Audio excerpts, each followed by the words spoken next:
What happens when love turns into obsession? When the line between devotion and control become dangerously blurred? This is the chilling story of Emily Monroe, a brilliant artist whose life was tragically cut short by the man she once loved, a man whose obsession with her was more deadly than any of his codes or calculations. What the police is about to uncover is a twisted web of stalking, online surveillance, jealousy, and murder, where the truth hides behind a mask of affection. Stay with us as we peel back the layers of this dark tale. The truth is about to unfold, and it's more devastating than anyone could have imagined. Don't forget to like and subscribe so you don't miss any of the twists ahead. Veronica West woke up to insistent pounding on the wall. The clock read 3 in the morning. At first, she decided to ignore the noise. The newlyweds in the neighboring apartment often quarreled, but when she heard the clinking of broken glass and a woman's scream, she flinched. This scream was different, desperate, full of terror. "Stop it, Jack, don't." Emily's voice trailed off. Veronica pulled on a robe and sprinted out into the hallway. The neighbor's door was ajar. There was a sepulchral silence inside. "Emily?" Veronica called cautiously, pushing the door open. "Jack, is everything okay?" Silence. Veronica took a few steps forward and froze. Emily was lying on the living room floor, among the shards of a broken vase and an overturned coffee table. Her face was almost unrecognizable from the bruises. Her blonde hair clotted with blood. Her eyes, wide open, stared into the void. Veronica screamed. Detective Mark Daniels parked his car outside a modern apartment complex in the Liberty Grove neighborhood. The police cars with blinkers and the tape enclosing the crime scene had already attracted the attention of the neighbors. A small crowd had gathered at the entrance despite the early hour. Detective Daniels introduced himself, showing his badge to the officer on duty. "What do we got?" "Homicide. Female, 24 years old. Allegedly beaten to death by her husband. Body was discovered by a neighbor around 3:15 this morning." Daniels nodded and went into the apartment. It looked expensive and stylish, with minimalist design and large windows. Techies sure do make a good living, the detective thought, remembering that the victim's husband worked as a software developer. Emily Monroe was lying on the living room floor, her body already being examined by the medical examiner. Daniels walked leisurely around the room, noting the signs of struggle: overturned furniture, a broken vase, shards of glass on the wall. Hung on the wall was a painting, an abstract visage, the only bright spot in the monochromatic interior. "Time of death?" Daniels asked, squatting down next to the body. "Preliminarily, between 2:30 and 3 in the morning," the expert replied. "Multiple injuries to the head and upper body. Looks like she was beaten with her hands and feet. Maybe some kind of object was used. We're looking for it." Daniels scrutinized the victim's hands, skin marks under the nails. She resisted. "Any signs of sexual assault?" "None." The detective looked at the broken mirror in the hallway. Shards were scattered all over the floor. One of them reflected Emily's dead face. "Husband?" Daniels asked. "Absent. Wanted. Jack Monroe, 30, software developer at Cyberlink." "When did they get married?" 3 days ago." Daniels shook his head. 3 days ago this couple was swearing eternal love, and now? The young officer turned to him. "The neighbor who found the body is willing to testify. She's in her apartment across the hall." Veronica West sat on the couch, wrapped in a blanket. Despite the warm morning, her hands shook as she accepted a cup of tea from a police officer. "Mrs. West, I'm Detective Mark Daniels," he introduced himself, taking a seat in the chair across from her. "I realize you've been through quite a shock, but I need to ask you a few questions." The woman nodded, clutching her cup. "How long have you known the Monroes?" "Emily moved here about 2 years ago. She was so bright, so talented. She worked at the artistry gallery on Oak Street. Jack came into her life about a year ago. They just got married last Saturday. Did you attend the wedding? No. It was small, but Emily showed pictures. She looked so, happy. Daniels made a note in his notebook. Did you often hear them fighting? Veronica hesitated a moment. The last few weeks, yes. Especially since the wedding. Jack, he's very jealous. Controlling everything. Who she dated, where she went. Emily said he even checked her cell phone. Did she ever mention any physical abuse? No, never. I would have intervened. Veronica put her hand to her mouth. God, yesterday, I should have called the police as soon as I heard them screaming. Tell me about last night. What did you hear? They came home around 9 p.m. It was quiet at first, but at about 11 o'clock, a row broke out. Jack was yelling, accusing her of cheating on him. Then there was silence, and I thought they'd made up.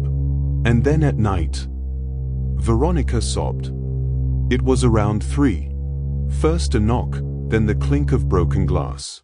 I heard Emily screaming. She was begging him to stop. When I went out into the hallway, their door was ajar. There was silence inside. I went in and I found her. Did you see Jack? No. When I came in, there was no one in the apartment but Emily. Daniels nodded, writing down her statement. Mrs. West, did Emily ever mention anyone named Sam Carter? Veronica tensed. Yes. He works with her at the gallery. A talented photographer. They were friends. Just friends, as far as I know. Yeah, but Jack, he was obsessed with the idea that there was something between them. Emily often said that his jealousy was suffocating her. When was the last time you saw Jack?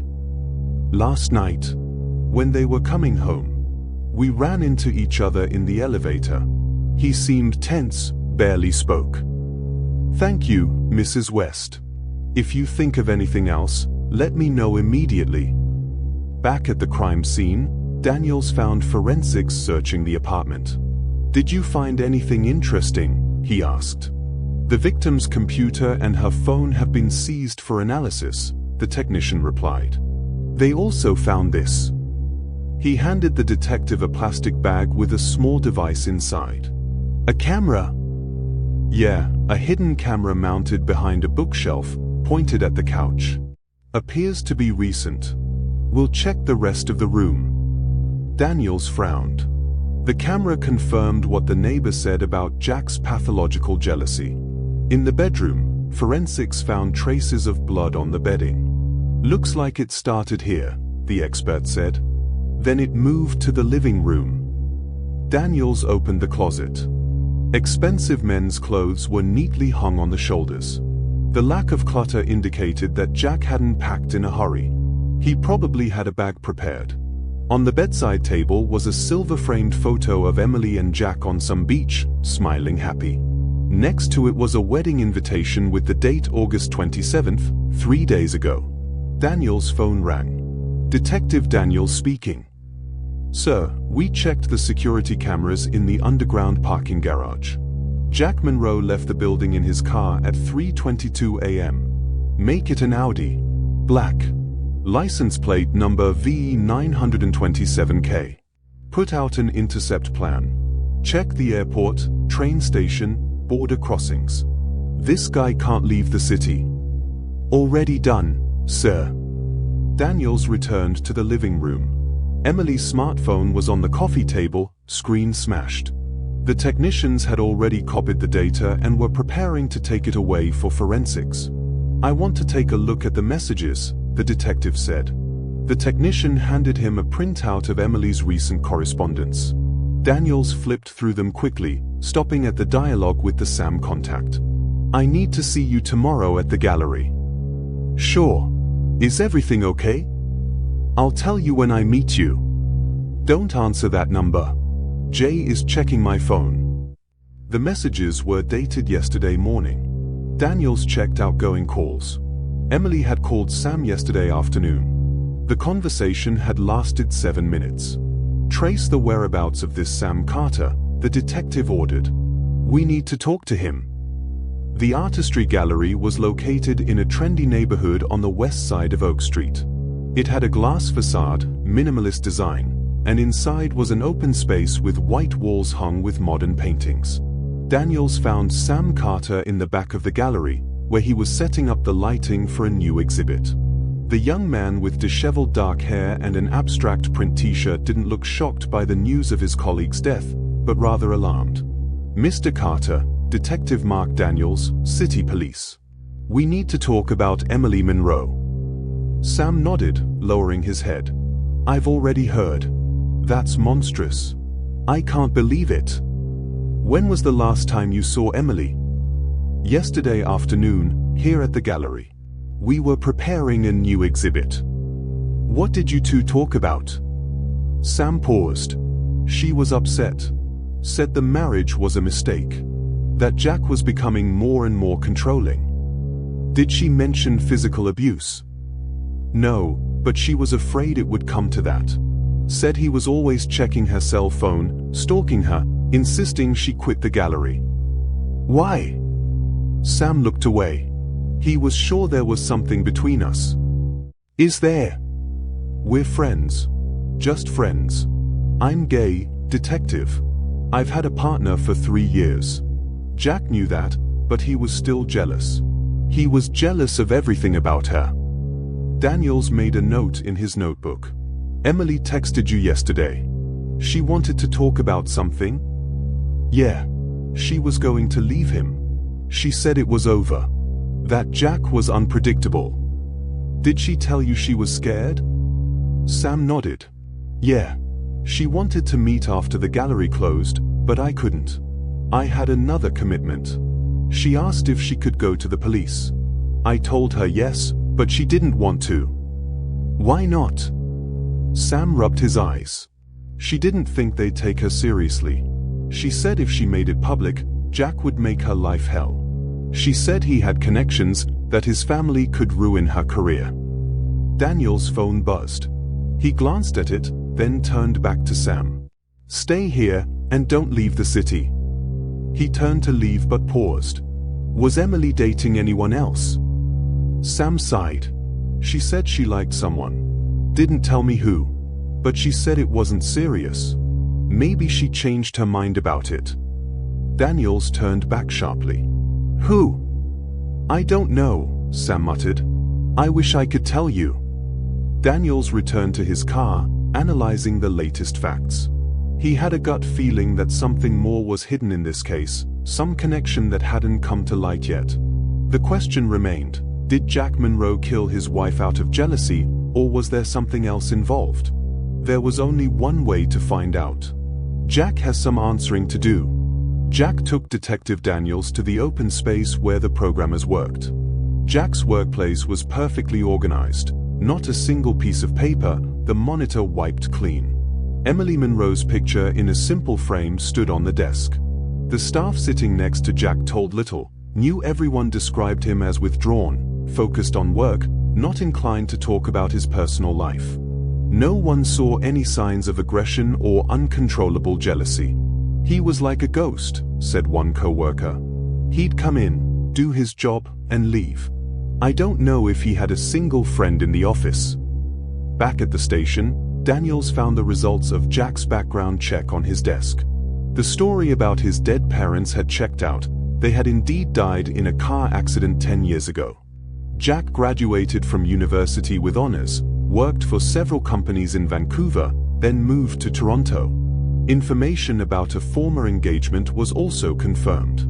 Jack was engaged to a girl named Sarah Roberts, but the engagement was called off a month before the supposed wedding. No reason was given in the report. Any news on Jack? Detective Daniels asked. Cameras picked him up at a bus station in Buffalo 6 hours ago. He bought a ticket to New York. The FBI has been alerted. They're conducting surveillance at the station. Daniels nodded and went back to studying the materials, phone calls, bank statements, camera footage. It all added up to a picture of obsession. Jack wasn't just jealous of Emily, he was methodically watching her every move. Bank statements showed surveillance camera purchases. The week before the wedding, Jack had also withdrawn a large sum of cash the day before the murder, obviously preparing for a getaway. Jack's cell phone rang. "It's the lab tech. Detective, we analyzed the security footage from Jack's apartment. There's something interesting. The camera in Emily's studio captured the moment she discovered the surveillance device. It was the night before the murder. What did she do? She didn't remove it. Instead, she looked directly into the camera and said, 'I know you're watching me, Jack.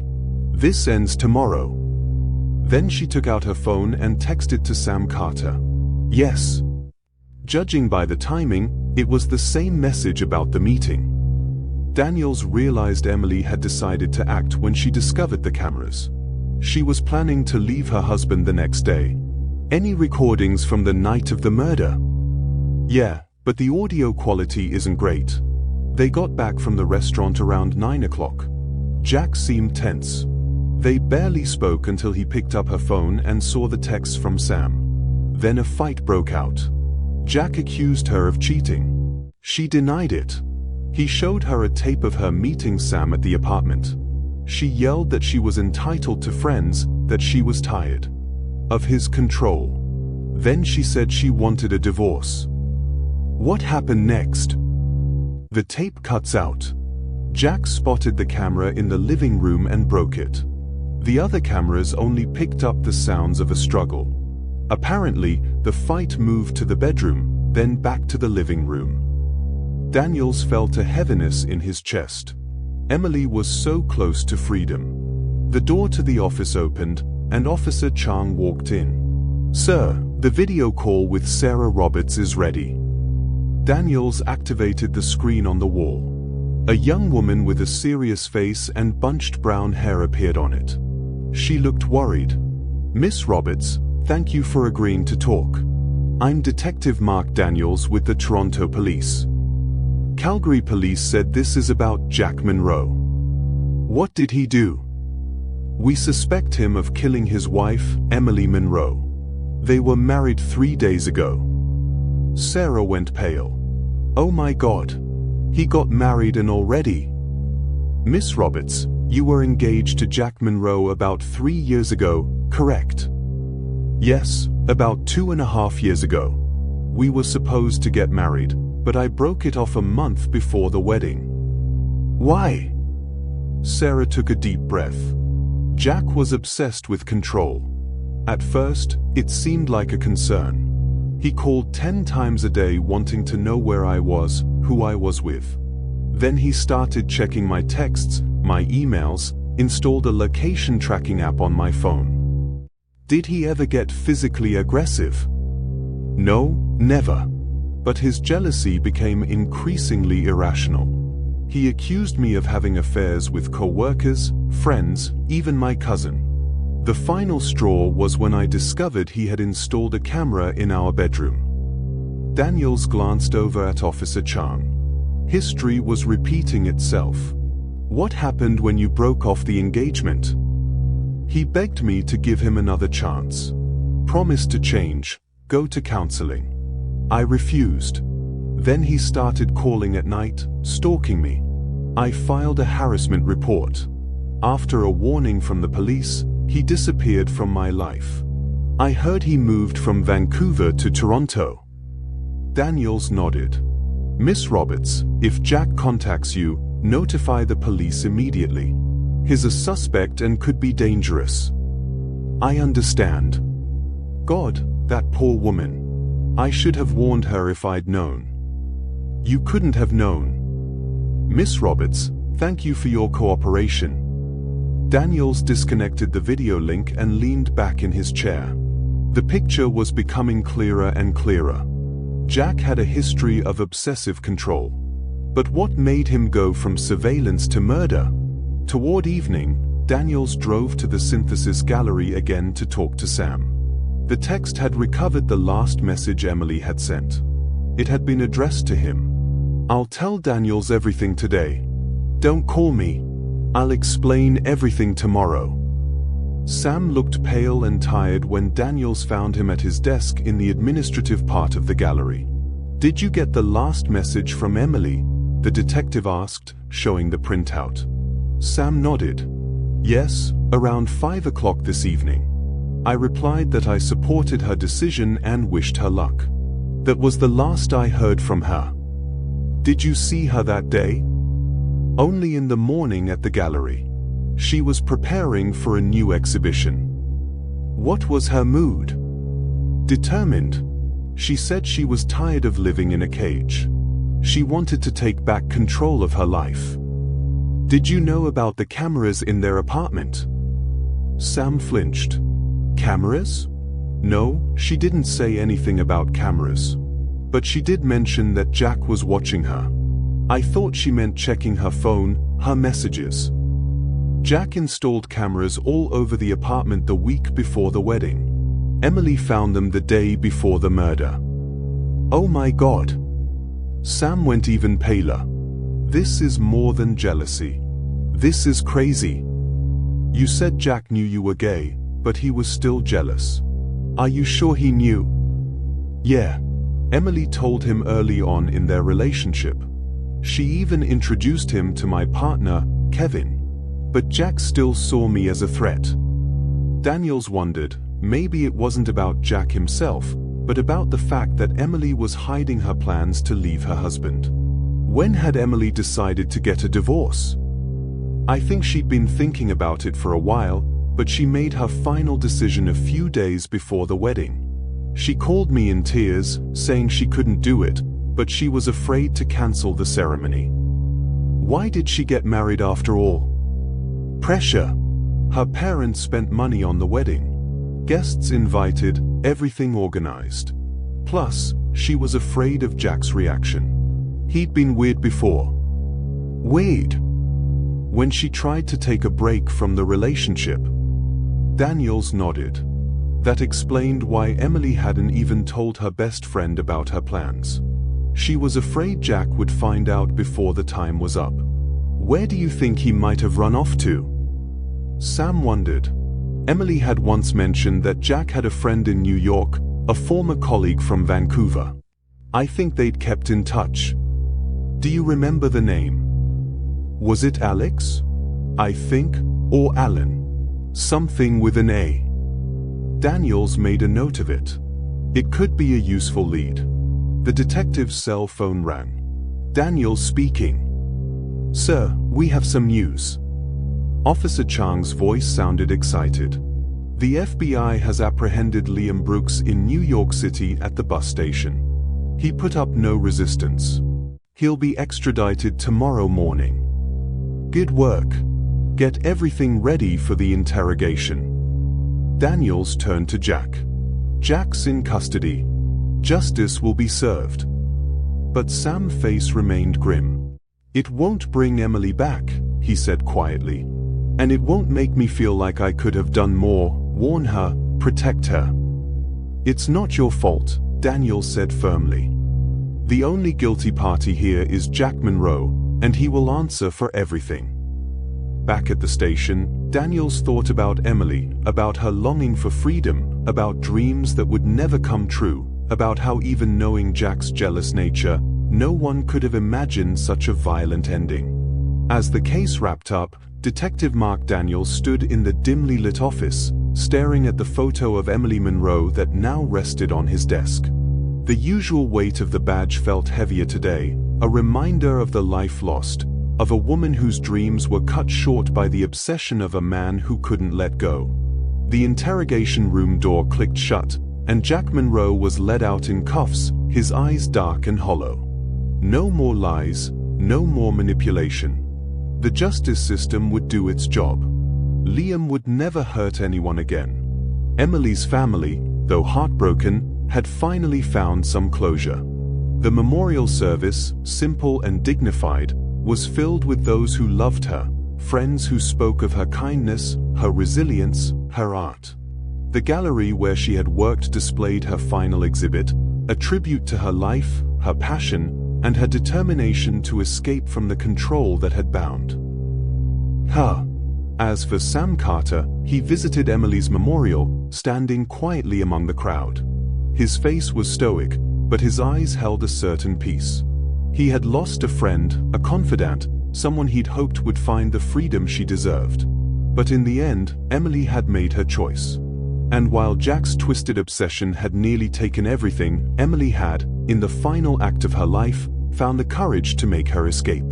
Her last words to Sam, the ones that had been texted to him that fateful evening, had been a promise of a new life.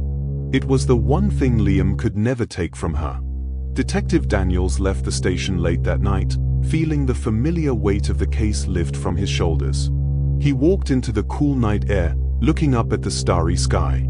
The city hummed with life, a quiet reminder that, for all the pain people inflicted on each other, there was always the potential for redemption, for recovery, and for justice. The system had worked. Jack Monroe would face trial, and Emily Monroe's story would live on in the art she'd created, in the people she'd touched. Justice had been served. And don't forget to hit that like button and subscribe for more stories that'll keep you on the edge of your seat. See you next time.